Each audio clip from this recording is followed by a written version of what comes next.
New Thought Media Network. We are a global broadcast network of positive music, media, and entertainment, inspiring humanity's evolution along the journey of enlightenment and creating a world of love, peace, empowerment, and prosperity for all. New Thought Media Network. Positively inspiring.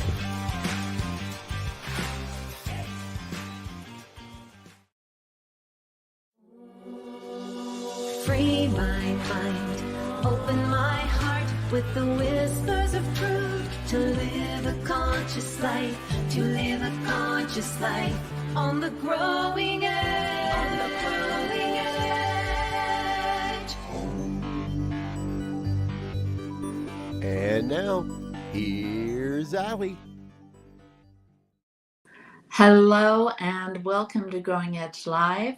I'm Allie Benjamin, and it is my great joy to be here to be together with friends that are watching on a regular basis, and maybe some of you are here for the first time.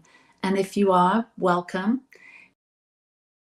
Live, we have conversations with soul-centered individuals that are channeling and sharing their time, talent, energy, their resources, their creativity, their joy, their love into doing good work in the world. And so each week we have a new guest, and we have people come back too, because we didn't get to talk about all of the things that they do. And that's the case today. We have a returning guest. And so I'm so happy you're here. I'm so happy you're going to be a part of this conversation.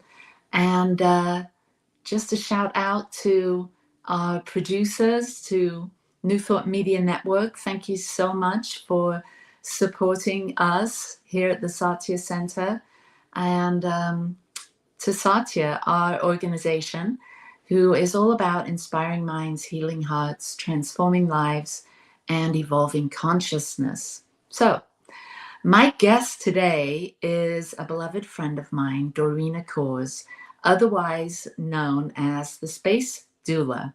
So I'm going to read a little bit about Dorena before she pops up. There she is. She's on. Hi, Dorena. Hi. So Dorena is better known as the Space Doula. She spent nearly 2 decades exploring the fusion of feng shui, space clearing, and intuitive coaching to shift momentum in people's lives. And she serves her clients by offering soulful practices to get unstuck and out of mediocrity by using their homes to unlock their limitless potential. Whether they're feeling unheard or tired of putting themselves last, Dorena helps them shift the energy within their homes, bringing alignment to themselves, their family, and their career. Her work has been featured in Better Homes and Garden, Yoga Journal, and on podcasts, including Hay House Radio and Unity Radio. She has spoken about how to use your home to shift the energy in your life on numerous conferences. Dorena is a certified practitioner of interior alignment, a certified clutter clearing coach in the Lynn method, and a soul coaching practitioner. Welcome back, Dorena. Thank you. Thank you for having me. Yeah, it's so good to see you. You too.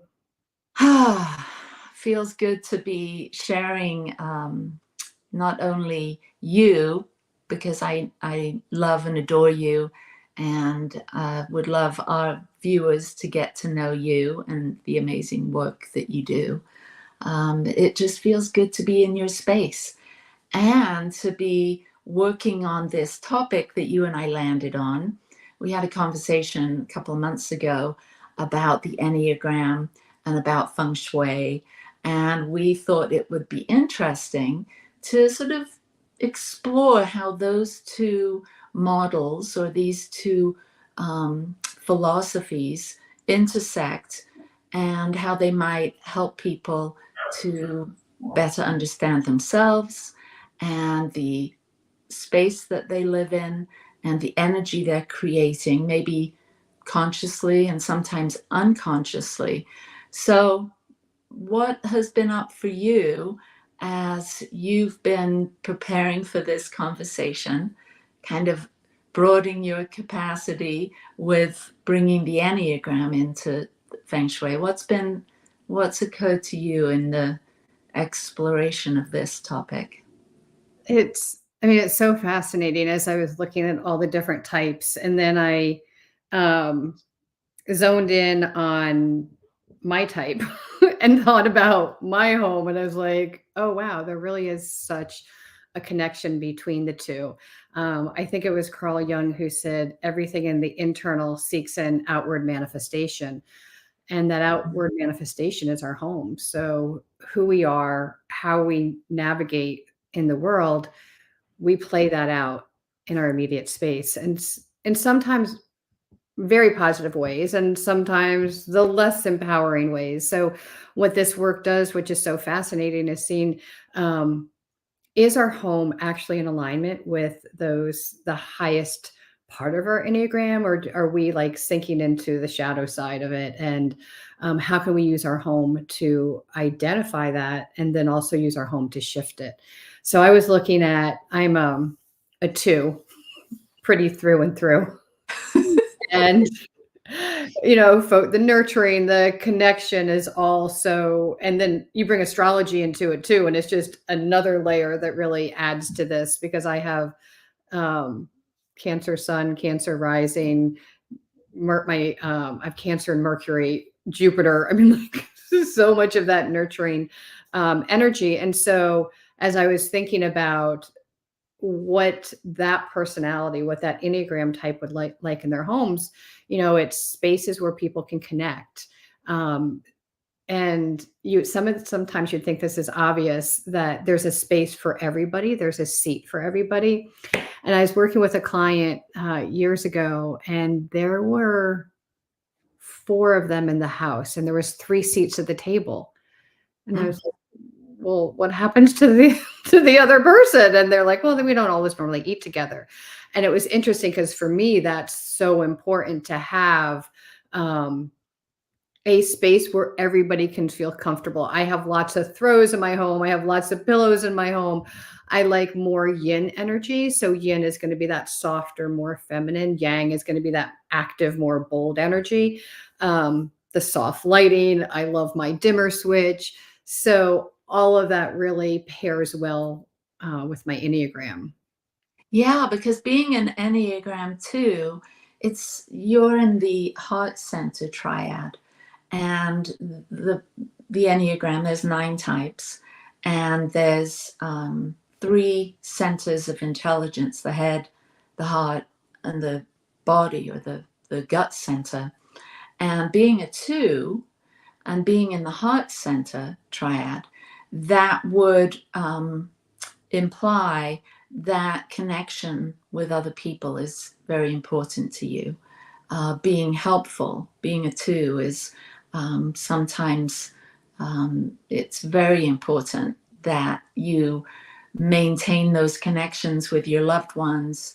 And so I'm wondering, what else do you feel in regards to being a 2 in exploring this, and your particular home? Like you talk about the blankets and the soft space and a chair for everyone. What else might be something significant for someone that's just hearing about Feng Shui? Because a lot of people that have been watching my show have heard me talk about the Enneagram and the 9 different types and these 3 centers of intelligence: the head, the heart, and the body. And so I know that you and I didn't talk about those 3 intelligence centers when we were preparing, but I think it's another overlay to thinking about people's type, their home, and these intelligence centers, which are also about particular emotions. So with the heart center, it's very much about that flow and ease of connection with others. So just setting that up a little bit, tell us a little bit more about your home and your space when you consider yourself as a 2. Yeah, so it was interesting because I didn't realize I had done this. Um, I somehow we've done a lot of renovations in our home over the past couple years. And recently I had this, I want a gallery wall. I want this very eclectic gallery wall of different frames of different types. And I wanted pictures, and I just finished well, I finished it, and then I'm like, "Okay, now I want it to be bigger," which kind of fits into the whole thing, right? I'm like, "No, I want to take up more of the wall. I want more connections." I come to the top of my stairs and I see this, and I'm like, "I want to see more people in my life." But what's interesting is I didn't realize how void my home had been of that personalization, that the photography, the pictures, and I don't know when I took them all away, but at some point I feel like it felt too cluttery for a while, and then, like, all the photos that were everywhere just kinda got put away, and it was really interesting how I felt when I added them back in. Mm. Um, so I love that. I'm also super cognizant that as a 2, my boundaries can be very squishy. And I will think of other people first. And so this is where, and then when that happens, then I feel take advantage of, all those things, not my highest self. So I also know that boundaries are very important in my home. And so from a feng shui perspective, like a basket can be a boundary, right? Some place to put things so they don't spill all over the place. So, and make sure that I have space to myself that doesn't get overrun is the word that came to mind. I'm not sure I mean it that strongly, but overrun by everybody else's needs and wants, so that I carve out that space where I can see myself, so that I don't get lost in this need to please everybody and connect with everybody, that I still, my space can hold the spot for me. Mm. Yeah, I think that's a big challenge for a lot of Enneagram type twos, people that lead with that number. There can be that putting ourselves lower on the list or not establishing boundaries for ourselves. So, what would be a way for a two? Because as you indicated, there's sort of a unhealthy side to us and a more healthy side to us. So with the twos, there can be, I'm thinking there's of the that each Enneagram type is assigned a strength and a weakness. It's termed a virtue and a vice. And the virtue of the two is it's completely just escaped me. Oh, I know what it is. It's humility. And so the strength of the two is humility. And then when we dip into that lower, more unhealthy way of being, maybe we're triggered or upset or frustrated, we can go to pride, have this sense of, well, I know best for people.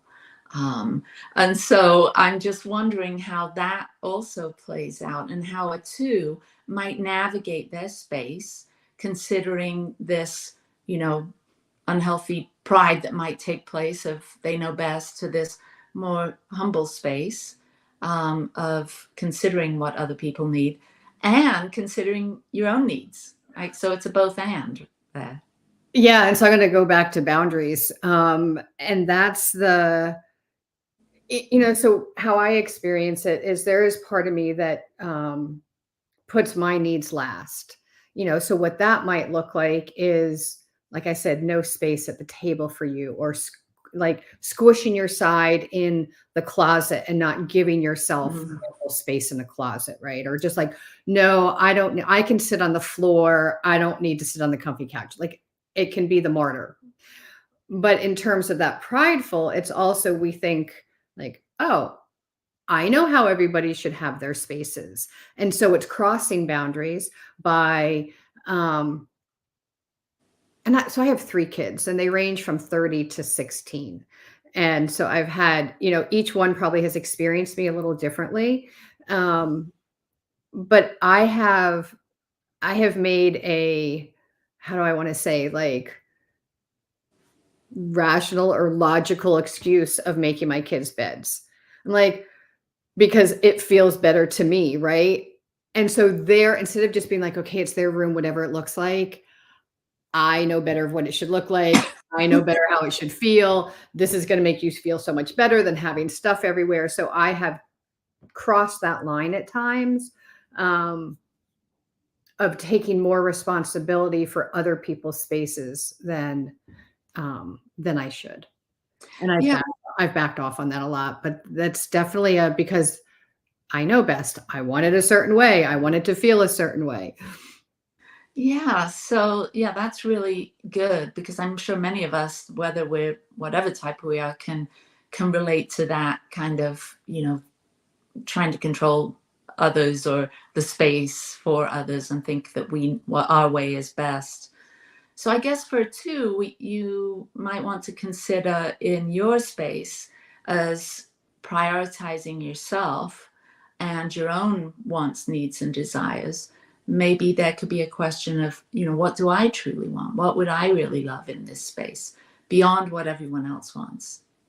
Right. I've had clients before and I'm curious, like I want to know everybody's Enneagram. I'm like, I wonder what she was when I remember I do a lot of virtual work. And so when I say I enter somebody's home, sometimes it is through Zoom or through FaceTime, but I remember entering the space of this woman's home and I knew her outside of work for a number of years. And so then when she invited me to work with her, and she had 3 boys and a husband. And I remember looking in the space. I'm like, where are you?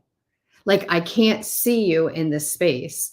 And I think a lot of times we make everything easier for everybody else. And so how this could show up from a feng shui perspective is the height of how you hang things, like artwork, right? Mm-hmm. So I'll have clients be like, the tallest person or a mirror, right, will be hung up high. And, they're barely 5 foot, their partner or even children are much taller and things get hung up higher. And I'm like, well, or put up high on a shelf, so we put the things that we need on a day-to-day basis high up on the kitchen shelf and we can't reach them, right? Where maybe other people can. So it's, it's putting things at a level that's right for us.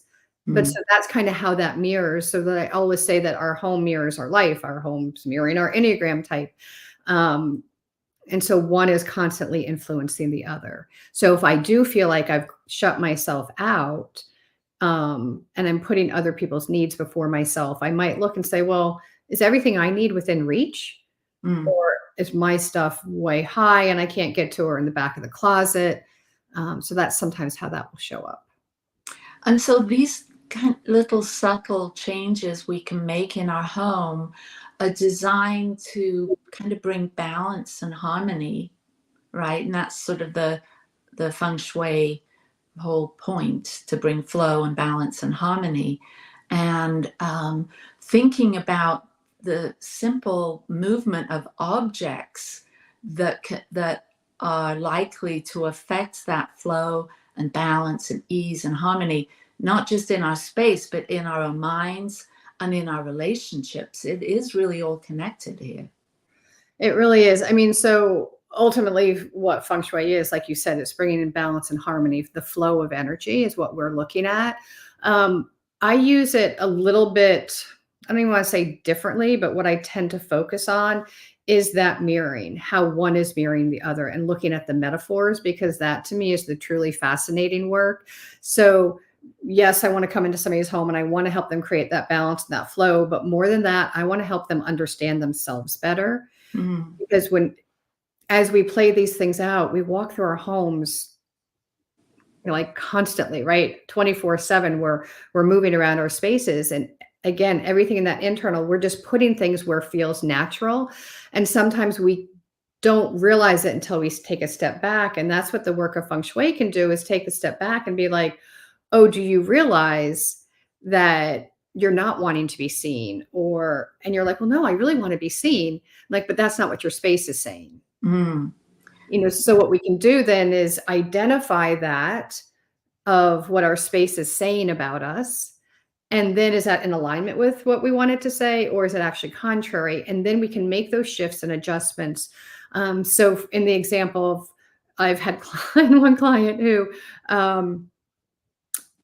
she very much wanted to be seen. And I'm like, she had lots of mirrors in her home and not one single mirror reflected anything. They all reflected blank walls. Mm. And so literally all we did was turn some mirrors so she could see herself, just reposition them. So, I mean, they were in hallways that, and kind of what you or I might see as an odd placement, but for her, it felt natural because she wasn't used to be seen, even though she said she wanted to be. So then we can make those adjustments in our homes so that we start seeing ourselves the way we want to see ourselves. Yeah, that's fascinating because I'm thinking of the different Enneagram types, and I want to move along to type 3. We started with 2, and that wasn't intentional. It just happened. So we're not really going in any particular order other than building on from number 2. And threes are known as the achievers or the performers, and they're very interested in their self-image. So this person that you're talking about that wanted to be seen more, it would be helpful, I would imagine, to explore the Enneagram type, because on our journey of self-discovery and being new to, let's say, the Enneagram, it might really open us up to see ourselves more clearly. And so that's kind of just a point of observation. But this 3 energy, the achiever energy, the performer energy, that is very concerned with their image, their status of doing well, achieving, accomplishing, that might be something interesting to consider if someone was working with you and they discovered that they're a 3, to see if their space matched that, on the outside, because that's who they feel like on the inside, to actually give it some substance in their living space would be very affirming, very powerful for them, I would imagine. Yeah. So a 3 is going to want things to be efficient in their space. So those organizational systems are going to be important, how things are set up. And, the more efficient they can be, the more successful they can be.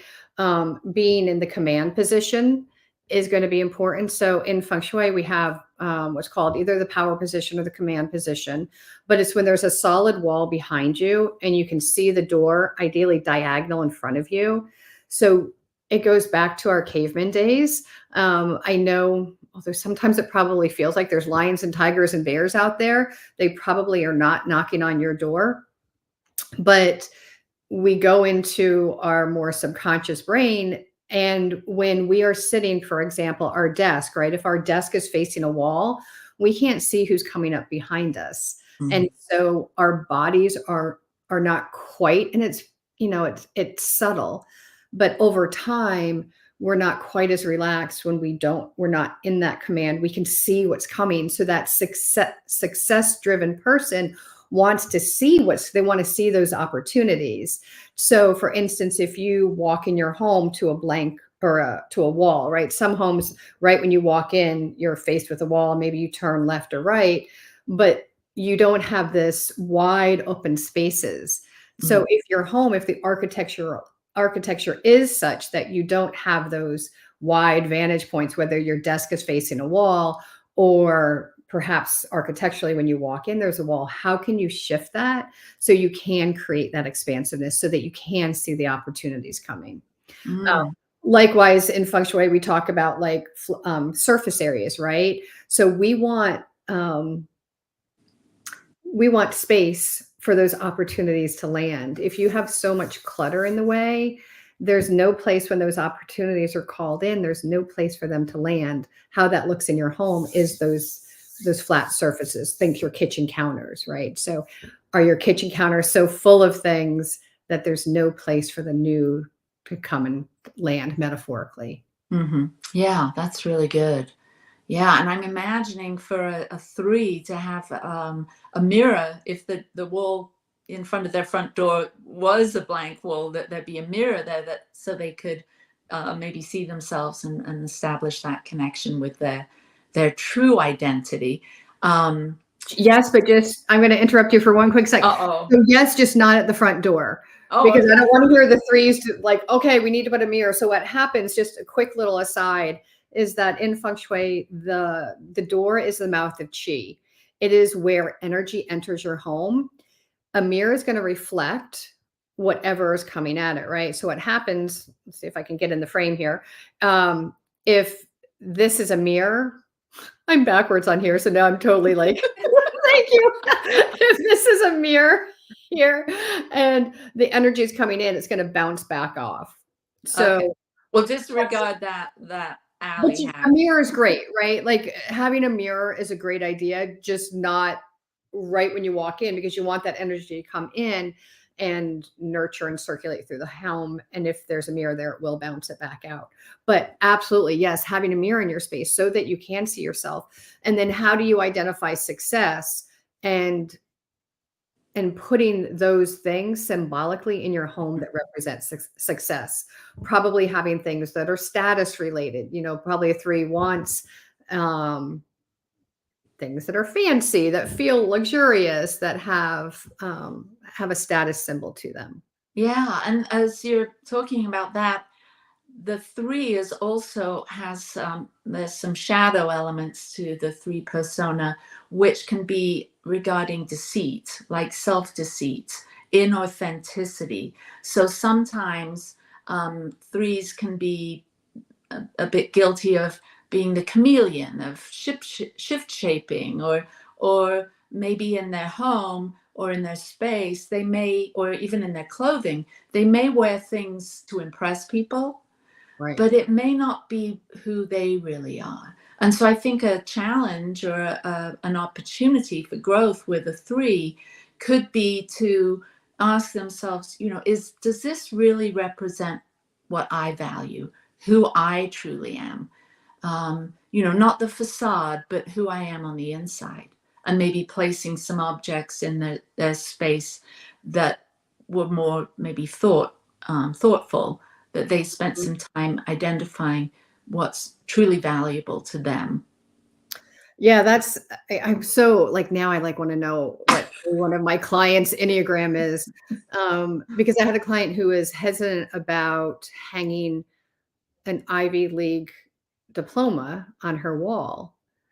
And so it's an interesting, is that success to you, or is that maybe not how you want to be known? If, you know, does that feel authentic, or, you know, or even, you know, it's the same thing with photographs, is making sure, like I always say, put the pictures up where you were smiling before the shutter closed. You know, so before, I want the 5 minutes, the hour, that energy captured in a photograph, not where, and we had one of these in our house. We have a vacation in our family that we don't talk about.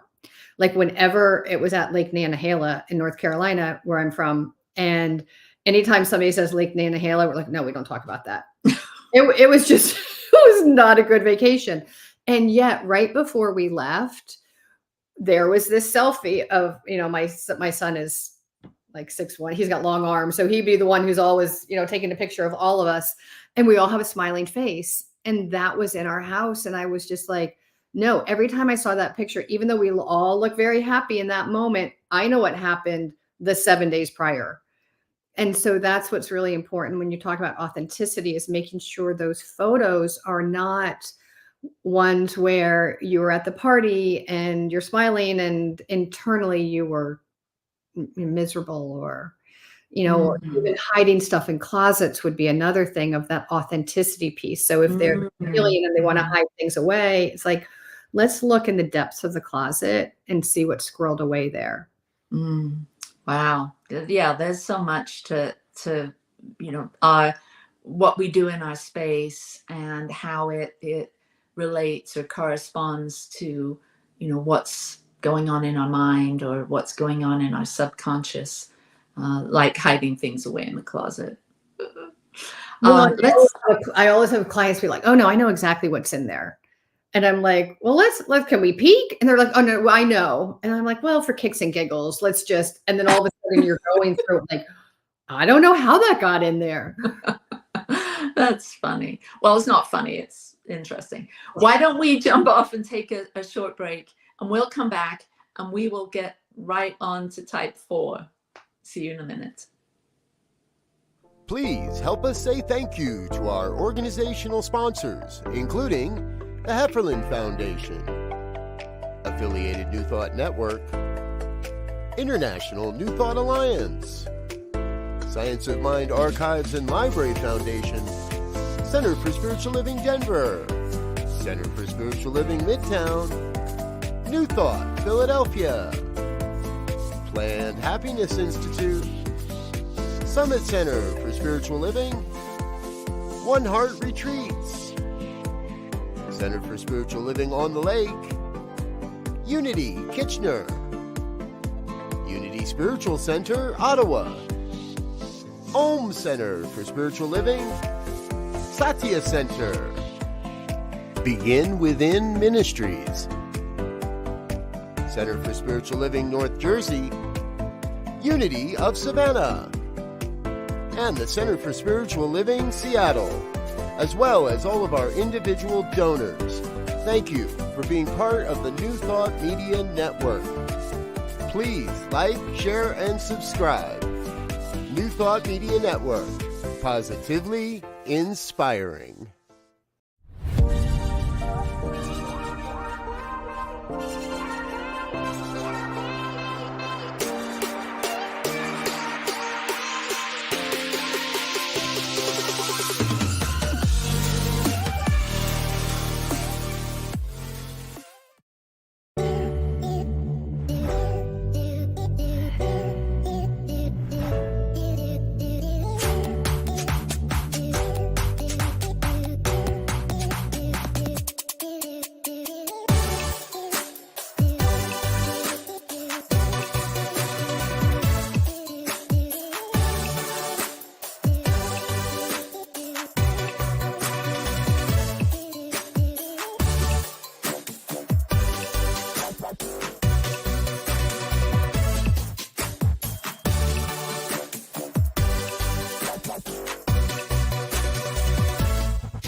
Free my mind, open my heart with the whispers of truth. To live a conscious life, to live a conscious life on the growing edge. On the growing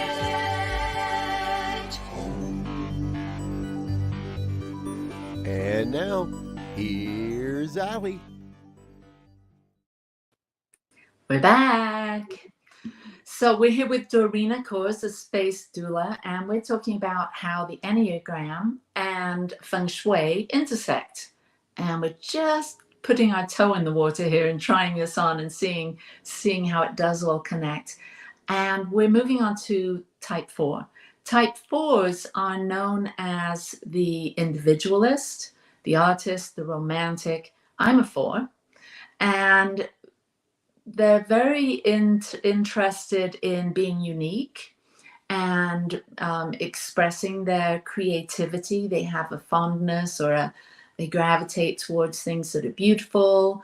And so what are your thoughts on possibly helping someone that could be a 4? What would your wisdom be about their space? I think you said it already, it's just bringing those beautiful objects in your space. And I would see like original artwork, things that feel creative, as well as a lot of water imagery for that personal expression. So in Feng Shui, water is associated with money, also associated with emotions. And so having that individual expression of emotions, and water energy looks like things that are abstract, things that are actually the water element, like think a tabletop fountain, watercolor artwork, things that are asymmetrical, that's all water imagery. You could even take a throw and put it. And so you'll have to tell me what Enneagram type this would be. But some people would take a throw on their couch and they would fold it, very neatly and put it down. So Probably the perfectionist. right, much more structured, right? And then this personal expression, the more individualistic, could throw it over the couch, so it's cascading in a waterfall effect. Oh, I was thinking, go ahead. I had the thought, I don't want to take us too far off track, but I don't know if I was hearing the question from a listener or a question that will come up is like, okay, we all don't live, or I don't know, maybe we do, but our homes are compiled of people of different Enneagram types. So then what, right? Then what do? Do you fight over, how the throw is on the couch? Like, I want it this way. Well, I want it that way. So that's another interesting kind of aspect to this is how do you blend the Enneagrams together in space so that everybody is represented, and the space may have more watery imagery and the space may be more structured. So yeah, I think that's a good point, because learning about yourself through the Enneagram map and model, really one of the benefits is that we start to really see how different we all are and be more compassionate and loving and accepting of differences. So let's say you had a 1 and a 4.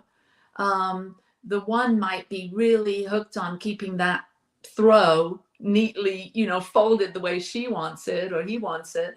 And the 4 might be, more interested in being looking more flowy and relaxing and, unusual. But I think it also, it inspires us to, what do you prefer? How important is that blanket? It might be more important to the 1 than it is the 4. So, there's that too.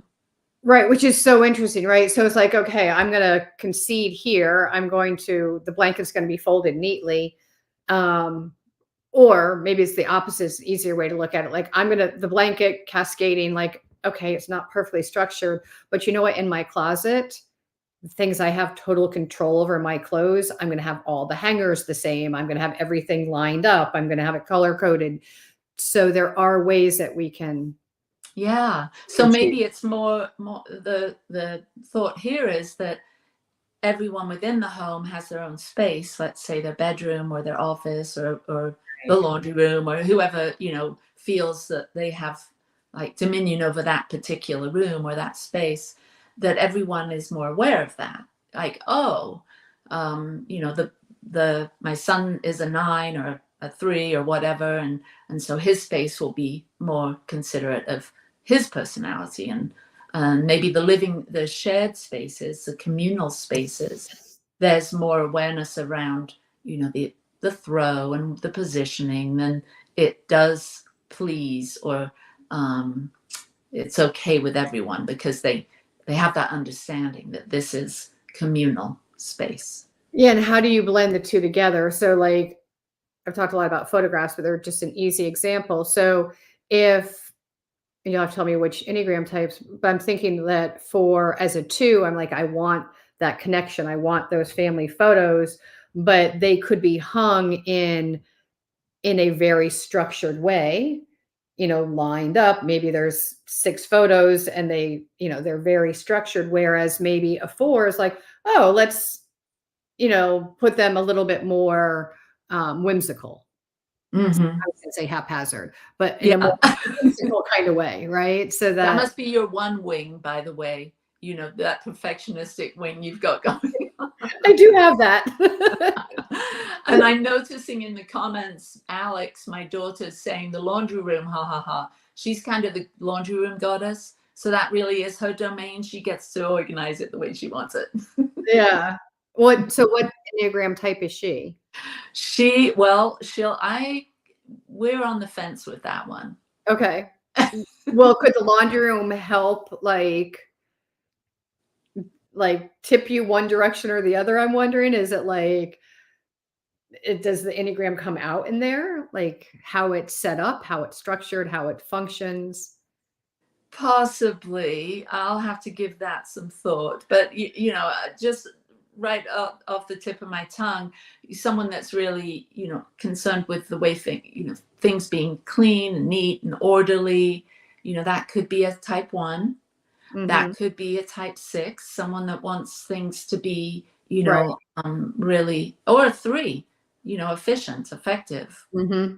So there's, yeah, Yeah. and leading with one particular Enneagram type doesn't block you off from embracing all of the others. Oh, Alex says she's a 9. It's confirmed she's a 9.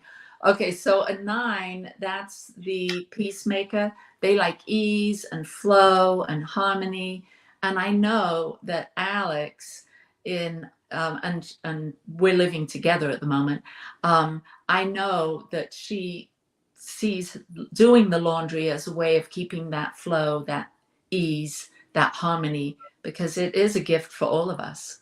So thank you, Alex. So she might, like, I don't know what your laundry room space looks like, but you could bring, so when I'm thinking of that peace and that harmony, I'm thinking of blues and green, some softer colors,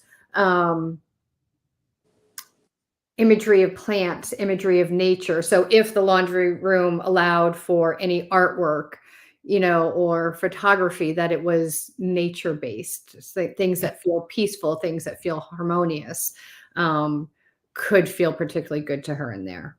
Yeah, that's great. I'm sure she's hearing that. All right, so let's move on to 5s. Okay. 5s. Now, these people are called the investigators. They are very into gathering knowledge and understanding. They're in the head triad, so they're thinking based. And a part of the way they move in the world, they're concerned with time, energy, and money. They don't want to waste time. They're always considering those things. So I'm imagining a 5 space in a more healthy way could be very minimalistic, because a lot of clutter could be a lot of drain of energy, whereas somebody that was more unhealthy 5 could not want to let go of things, kind of hold on to things a little bit. So I'm just thinking, what's your thoughts about the 5? And they're very introverted, and they're having a lot of people around can drain their energy. Okay, so for that, a couple things so whatever is closest to us is going to impact us the most, right? So that investigator observer piece might like the researcher, like a lot of books around them. Books may be very, they might be very connected to their books. So having a bookshelf, a bookcase, display of books, of magazines, of, I guess not newspapers so much anymore, but would be closer in their space, would have a more prominent position, right? So that they not like in a guest bedroom tucked away or the books, but they might have a library. But also it'd be very important for them to have that space for themselves, more so than another type is, as that introverted person, to make sure they do have that sacred space with boundaries around that. I used to talk back during COVID when everybody was home together, and often, dining spaces became workspaces, sleep spaces became workspaces, and, everybody's navigating that. So how can you create boundaries in that way? So depending upon what your living situation's like, I had a dear friend and colleague, she used to suggest that people light a candle, and then how far out that light was the boundary, right? So if I have this candle lit, like, this is my sacred space, don't come within this, so maybe it's a door's closed, because maybe there's not, you're in a home where, like, I can't create a private space, but it may be like, okay, when the door's closed, that's my space. I've had clients create a sacred space in their closet, so sometimes you have to be extra creative, but that would be important for the introverts. Cool. Great. And moving on, we go to the 6, and the 6 can be known as either the questioner or the loyalist. Now, the 6s have a tendency they can be very fearful. and worry and have anxiety. And so I'm imagining for a 6, their space is very important, that those things are considered. You know, there's locks on the doors, that there's the curtains closed properly, that they feel safe in their space. I think particularly for a 6, I think clutter is important. And I think looking at where clutter shows up. Can you got some friends. My dog is probably a 6. Here's one noise outside and it's just like, I've got to go save the world. But for the 6, the command position is going to, well, actually, let me finish on the clutter piece. So clutter is actually a distraction from whatever we don't want to see. So if a 6 has a lot of anxiety, it could go one of two ways. It could be, I'm going to control my space to the nth degree, or it could be, I'm just like, I don't want to see anything because I'm anxious about it. So all of a sudden there's clothes all over the floor. There's piles, there's things blocking the flow. So being particularly conscious of that, and particularly in times of high anxiety, is, and just use it as a data point, not to shame ourselves. This is always a data point of what's going on internally. So if I start seeing hot spots of clutter, I'll be like, okay, you know, note to self, your anxiety is rising right now. Yeah, that's good. And if I'm being too controlling over the space, you know, because that's how I'll experience my anxiety, is I will get hyper controlling because I can't control other things, like my mom's Parkinson's dementia right now. So since I can't control that, I find myself controlling my space so tightly. And then I'll have to be like, oh, okay, you need another outlet so you don't make the people in your house crazy because there can't be one fork left in the sink. Right. Yeah. So I use it to understand how deeply something's impacting me. And I'm thinking also with the 6 that might have a tendency to, you know, overly worry, to have some positive things in their space, you know, maybe some affirmations or some positive paintings or things that uplift them, give them a sense of joy or hope or positivity. And some grounded energy too, right? Because there's a tendency to be in their head, I would think. Yeah. And to bring more earth energy. So when we aren't feeling grounded, you can bring more earth energy in. So we talked about what water looks like. Earth is going to be things that are square, things that are flat. And you can change, like literally, if you think of a pillow, if you think of this as a pillow on your couch, this would be earth energy. If I tilt it on the diagonal, all of a sudden it becomes more fire, more triangular. So, but bringing more crystals, bringing clay pottery, like all of that's going to have more grounded energy. A rug in a room will sense of groundedness. Beautiful. All right. So we're moving on to the 7s. And 7s are known as the enthusiast or the adventurer. They're the ones that are chasing the shiny objects. They want limitless possibilities. They feel very restricted if they don't feel they have options. And they have a bit of that, the grass is greener on the other side. So maybe a little bit of discontent. So what would be some tips for a 7, the enthusiast? I think more than anything is changing things up a lot, doing things like move the furniture around, because so often we put things in a way and we're like, okay, that's it.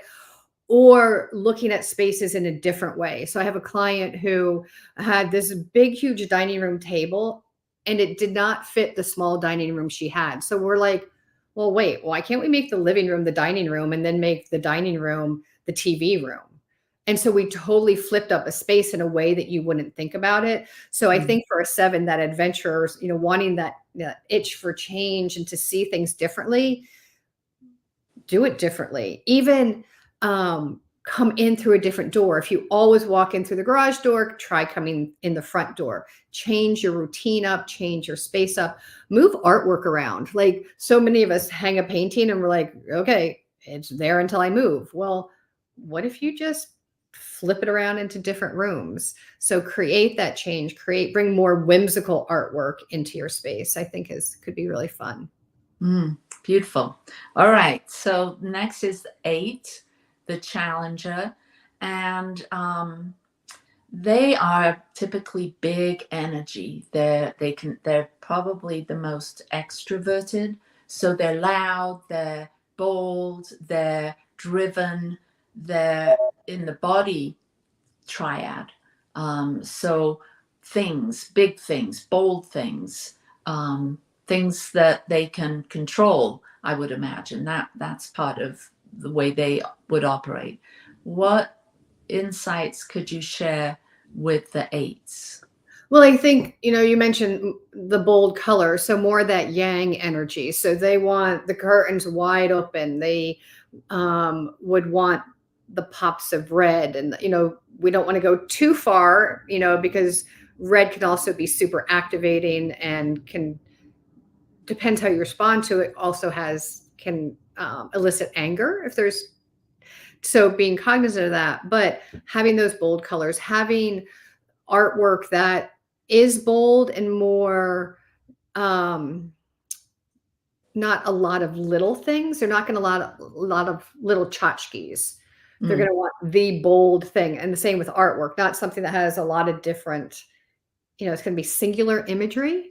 Also being in the command position we mentioned before. So that's going to be very important that they have sight, they can see, they feel like they're in control.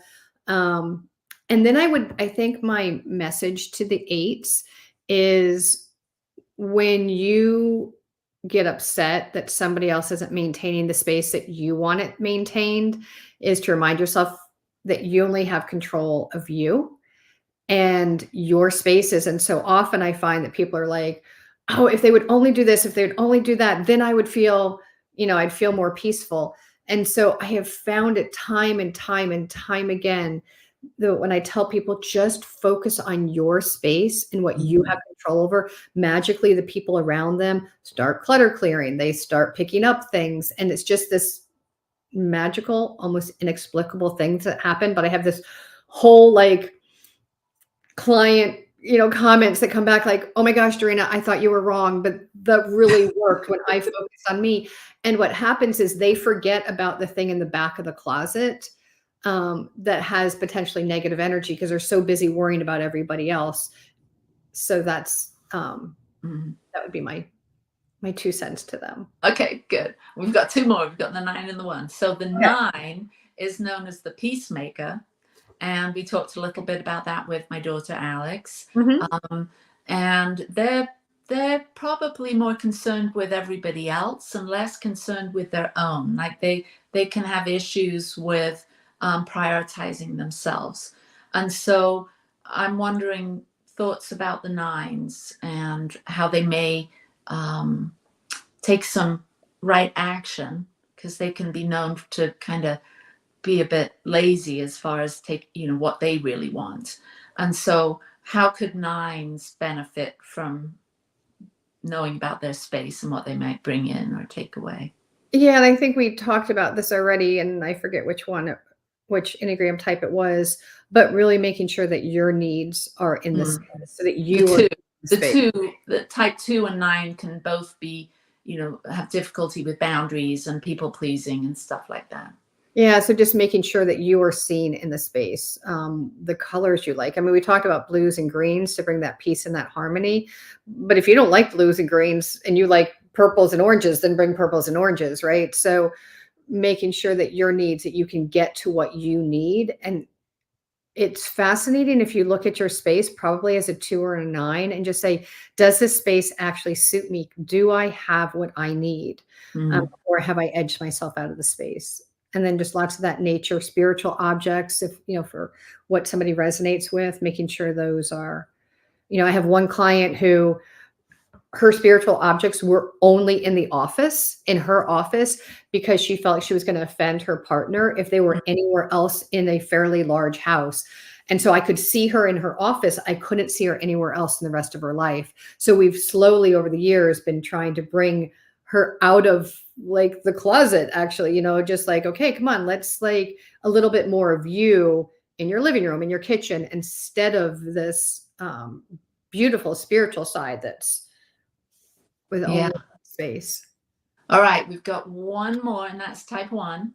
Okay. And they are known as the reformers or the improvers, the perfectionists. So they're all about, making sure things are right.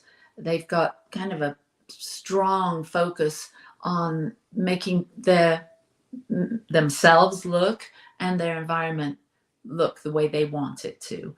And so what is there any wisdom you could share with those that are, that kind of focused and controlling and maybe even critical and nitpicky? Well, they're going to tend to want the order and the organization and the clear spaces.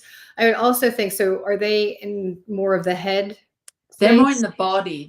They're more, so they can cope with anger. They're sort of not dealing with that anger. It's very body based. So they want things to be just right. Right. And so I think that is just, but not dipping into the control space. So a lot of what we've talked about, the boundaries piece, but being careful that you don't dip too much into that, but make sure you have a clean and organized and efficient space, I think would be important as well. Okay. And then lastly, to finish, I always end with, what does the world need now? And, the song Love, Sweet Love is, something that we all know. But in regards to this conversation, what do all the Enneagram types need? What would be like a universal thing for everyone's home that would be a significant gift you could share with them right now?